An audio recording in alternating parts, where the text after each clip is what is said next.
Now, this guava tree and even this peach tree, I wanted to plant a few trees around the pool here,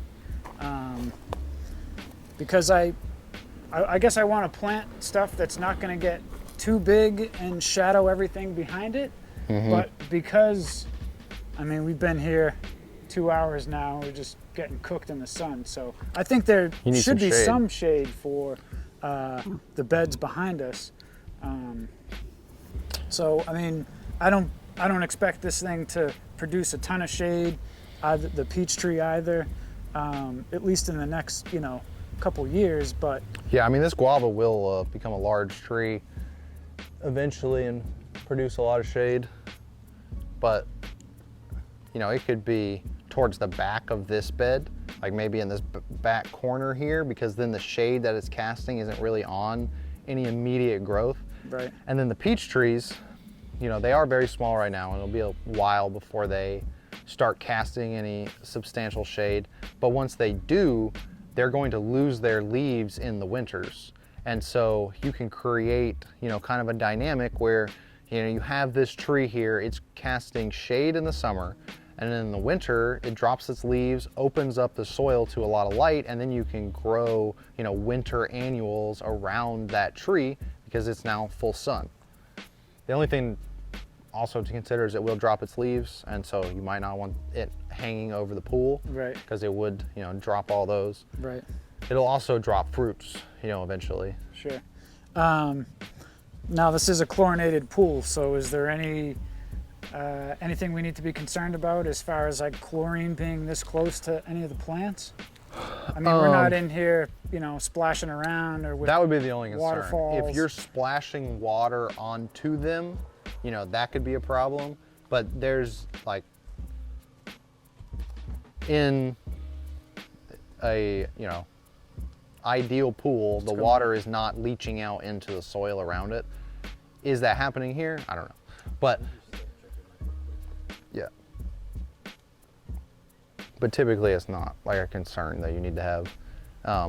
I just did a planting yesterday around a pool, and it was a saltwater pool. Okay. And so in that situation, that salt is, getting into the air and settling on those plants. And also there was a little like waterfall, so it was splashing up there.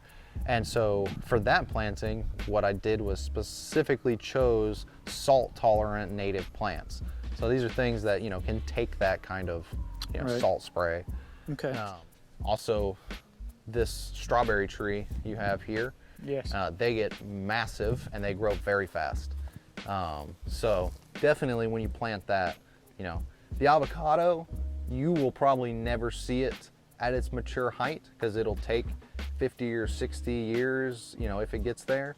But this strawberry tree, it'll probably be 30 feet in 2 or 3 years. Okay. So definitely be, cautious about where you plant that. And I mean, they're great.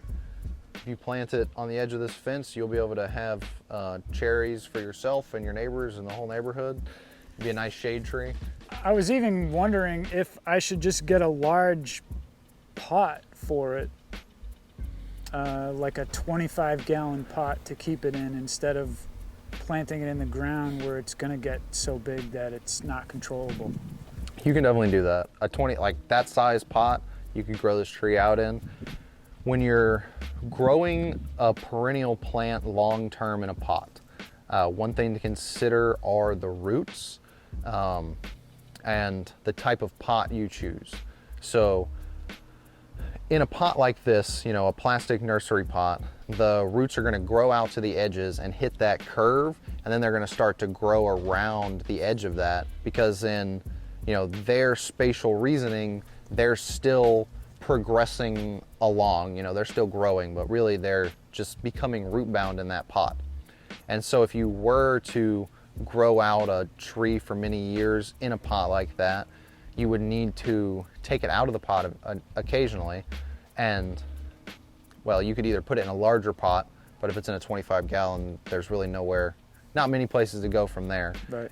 So you would prune the roots. Okay.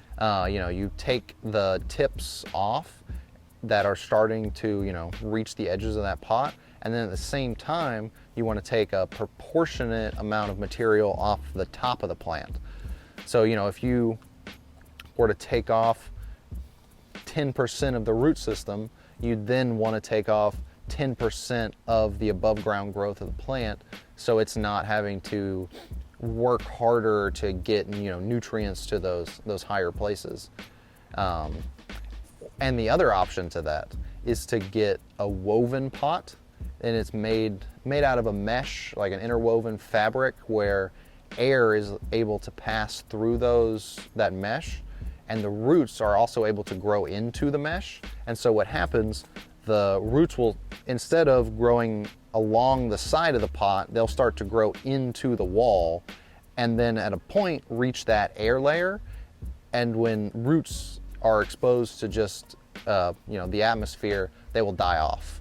And so that prunes the tips of the roots constantly, but still allows them to continue growing, and then that'll keep your plant from producing more foliage than the pot can handle. It'll constantly be pruning the roots, so the plant just won't grow as big. So, you know, that's something to consider. It's a lot easier than pruning the roots. The only thing about the woven pots is they dry out faster. So, you know, you really need to stay on, especially a 25-gallon pot. You know, that'd be at least twice a day irrigation. So lots of things to consider, but it's also, you have lots of options for, you know, anything you really want to do. You know, if you want to grow a tree out, you can plant it in your yard, let it get massive. You know, you can grow it in a pot.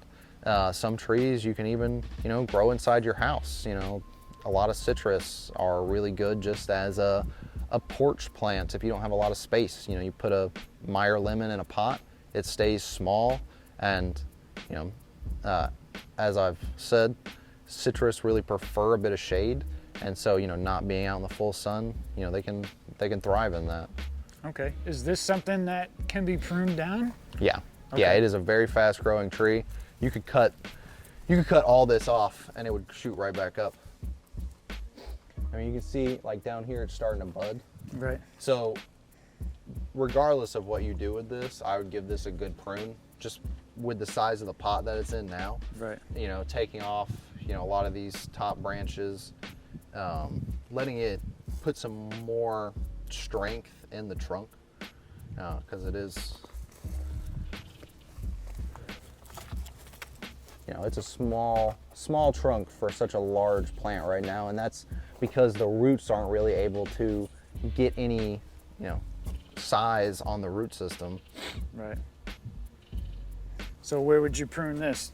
Down low, or just get rid of all the... No, I would take maybe 10% off the top. And then what I like to do is take any branches that are growing towards the center of the tree. Okay. So, you know, this one right here is growing up towards the middle, and even these little ones here. And what that's going to do is open up the tree when it, you know, is full of leaves to a lot of airflow. When you have lots of leaves around the center of the tree, you know, it can be more conducive to fungus, but also opening up the middle allows that light to pass through and reach the lower leaves, so then it becomes more full. If you just have a dense canopy up top, you know, with the middle full of foliage, that light won't be able to get down here, and you can see it's trying to become a little bit bushy, like it's sending out small branches lower, and that's because at this time it's got full sun all the way down the plant. So if you leave that open, it'll continue to do that. But eventually these will put out more foliage. Actually, these branches are toast. No green there. Okay. But these are probably still good. Well, how long have you had this tree? I've had this tree 6 months or so. A little backstory on this tree: the second hurricane we got, which was November, I think, last year. Yeah. The one that tore through St. Pete or Fort Myers. I forget. This one blew in the pool. Though this whole tree? The top of this was sitting in the pool. Oh. So is it a chlorinated pool? It is chlorinated. So I heavily watered it day after day after day to hopefully flush it out. Yeah. So whether that, I'm sure it did something to it, but I mean, these don't look too bad up here. No, the new growth up there. So I just checked this branch pretty much. So I have green down here, Okay. but everything else is pretty much done. Okay. So I would prune this branch, Okay. down to where the green is, and then maybe just take these little scraggly branches off this main, but leave this main, this piece going, because it is actually starting to put out flowers, which aren't always a sign of good health. Sometimes plants produce or flower and produce fruit when they feel like they're about to die, and they're like, well, if I'm not gonna make it, I got to make some offspring to succeed me. But it doesn't look like, if it's been out of the water for several months and it's not dead, And it'll I definitely come kept back. it in this kind of wicking station, if you will, so that it even when I maybe didn't have an opportunity to water it twice a day, it was still kind of sitting in water. And you just felt down there, was it pretty dry, or? Yeah, well, there's not much water left in the pool, it Yeah. looks like. Yeah, and I mean, that's fine for the strawberry tree and the sea grape. When you make a wicking system, you have to make sure the plants you're putting in it, like having access to constant water like that. And then you also have to think about like what kind of soil is in the pot. Is it conducive for wicking up water? Like for moisture wicking in a pot, really what you'd want is like something that's high in like peat moss or coconut coir, something that absorbs and holds a lot of water and will wick it up from that bottom into where the roots are. This looks mostly like a typical potting soil that has lots of large woody pieces and forest matter, which is a great it's a fine potting soil, but it doesn't work very well at wicking water up from a lower point. But it's a good experiment. Let's talk about my sea grape tree here. You said it's still alive, so that's a good thing. It is still alive. It's just very thirsty. Okay. Or it was. You said that you've I've watered got it it a in lot this. recently. Yep, I've got it in this. It kept falling over here. I wasn't quite sure where to plant it around here either. So, but yeah, I've had it in here, kind of sitting in water as well, and I think it's doing better than it was a couple weeks ago. I think it'll come back. Sea grapes can respond to a real heavy prune. They can have all the foliage taken off and still, put out new growth. I think the best thing for this tree right now would probably be to get into the ground in a good spot. And we talked a lot about, kind of along the back fence. So, it'll be okay. I would prune off the tops of it at this point. Not too much, just really where these old leaves are. Okay. Let it regrow.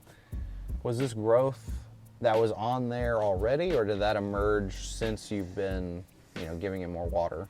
That was on there already. Okay, so that's a good sign, because if your new growth was coming out looking sickly and brown, then that would be a sign that there's internally something wrong with the plant. It's gone through a lot of stress and it's having a hard time regrowing. But if that's growth that had already sprouted and then went through a drought, that makes sense. So we probably just take those off too, let it regrow entirely. Okay. Now, a question I have, Sam, for most of these trees, when I go to put them in the ground, do you recommend, or maybe not, any kind of like fertilizer at the bottom of the hole? I know some people have recommended like sardines in water, like the old Indian fish at the bottom of the pot. So I'll tell you that everybody has their own recommendations on how to fertilize plants when you plant them, and it depends on lots of variables. You know, you really got to figure out what works best for you and your soil types. You know, I'll just tell you my process. I really just plant trees straight up. I've done things before in the past where, you know, you bury an animal carcass or compost, you know, 3 or 4 feet down. You don't want that stuff in the root system, but having it deeper in the soil can allow the roots to get to it later. But it's really just, it's a very intensive process. If you're planting a lot of trees, it's not efficient, and you know, where are you gonna find 100 dead chickens? Sure. So what I really like to do is set the trees up for success, but you know, not baby them so much that they'll not be able to venture beyond this initial hole that we're digging, that we're planting for them. Because, you know, a lot of people will add potting soil and a lot of amendments to the hole that they plant their tree in because they feel like the soil in their yard is bad. But you don't want the roots of that tree to stay in that hole. You want it to venture out into, you know, the surrounding soil. And I found, you know, the best way to encourage that is to have less of a dramatic shift from the hole to the native soil. So if your soil's, you know, really bad, you know, compacted and just mineral soil, you know, we can add some compost to the hole, but really not any more than a 50-50 mix with the native soil. You know, you can add some organic matter that'll help the tree go through the stress of being transplanted, but it's not meant to feed them for the first few years of their life. When it comes to fertilizers, I do use organic fertilizers like bone meal and kelp meal and, you know, things derived from dead plants and animals, but I never put them in the hole. I prefer to put them on top of the ground on the soil after the trees have been planted. And there's lots of debate on, you know, which way is better, but I like to think back to natural processes. This is dead and decaying plant and animal matter, which in nature would be on top of the soil.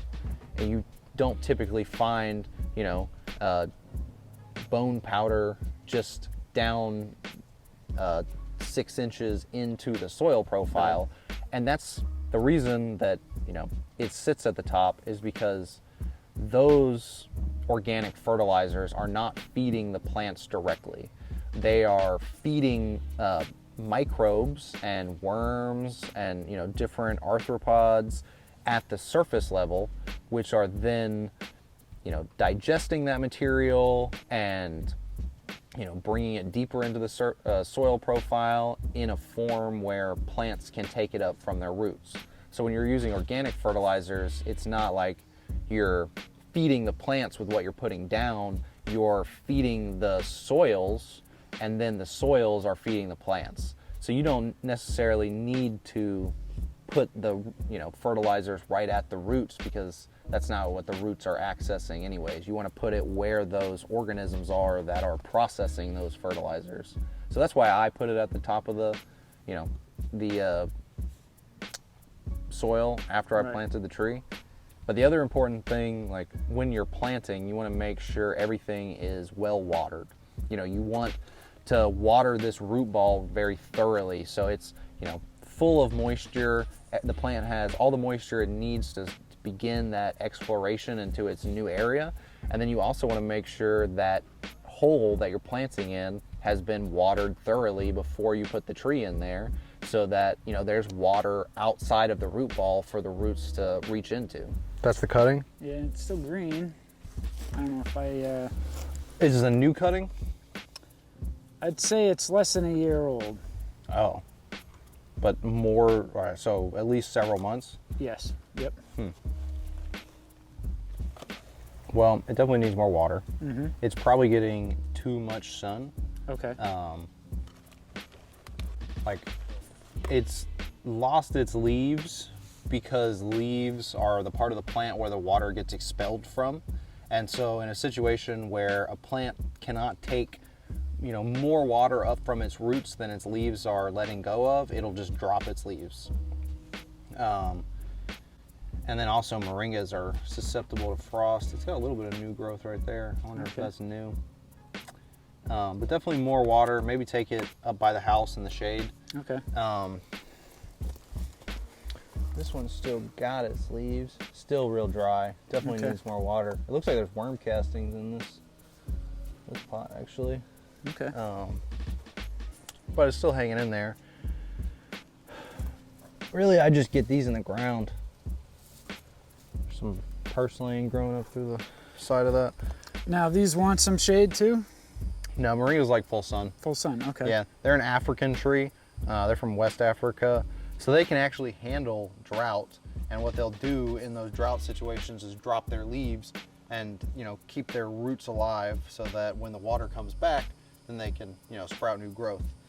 But it's the miracle tree. it is. Well, and the whole thing's edible. I'm growing a couple of these out this year in my annual garden, and my plan, I'm gonna be eating the leaves off of it through the summer, because Florida summers, it's really, there's not many greens that can be grown. So moringa is a great one. And then if I can get it to, once the seeds start to set, the young green pods can be eaten like fresh snap peas. So I'm gonna be harvesting that. And then once before we get to the frost of, you know, probably December of next year, December or January, I'm gonna pull the whole trees up and then process the root systems, which are also edible. And I'm told taste a lot like horseradish. So I'm gonna give that a try and just go through the full experience of the moringa, you know, planting the seeds, harvesting the leaves, eating the new seeds, and then, you know, eating those roots too. So you're kind of full cycling through a moringa rather than let it.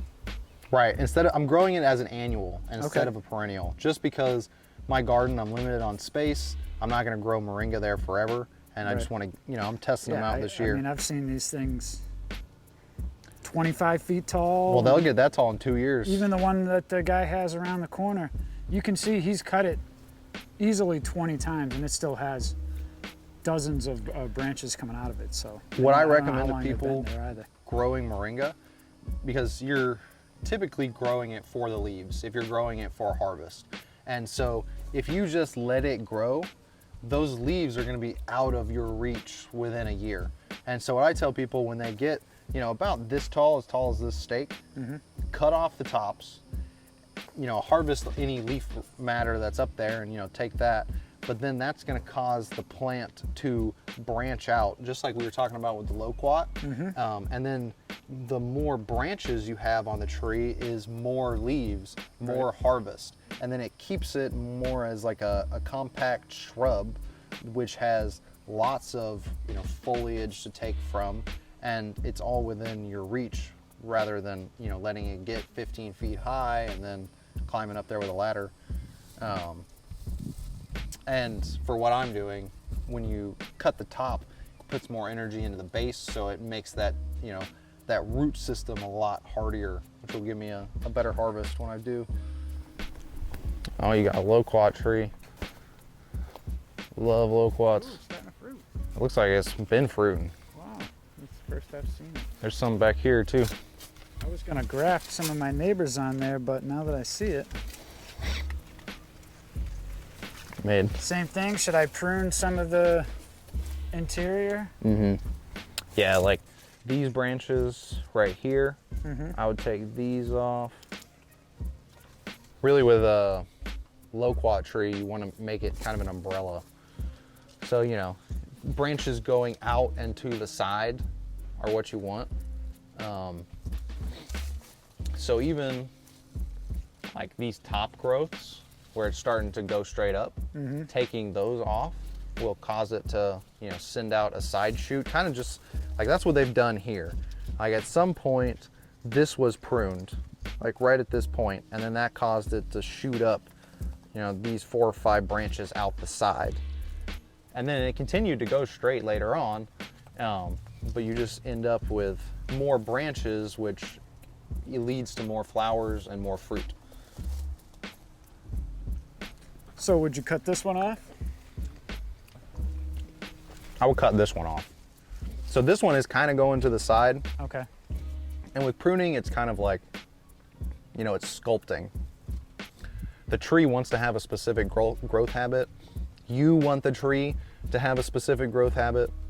So you find that compromise of what's good for the tree, what's good for you. So, you know, this is a pretty mature branch. This is what you're eating here? You grab one of these? Yeah. That's a pretty good one. Yeah, a little squishy, but not wrinkly yet. And they'll have 2 or 3 seeds in the middle.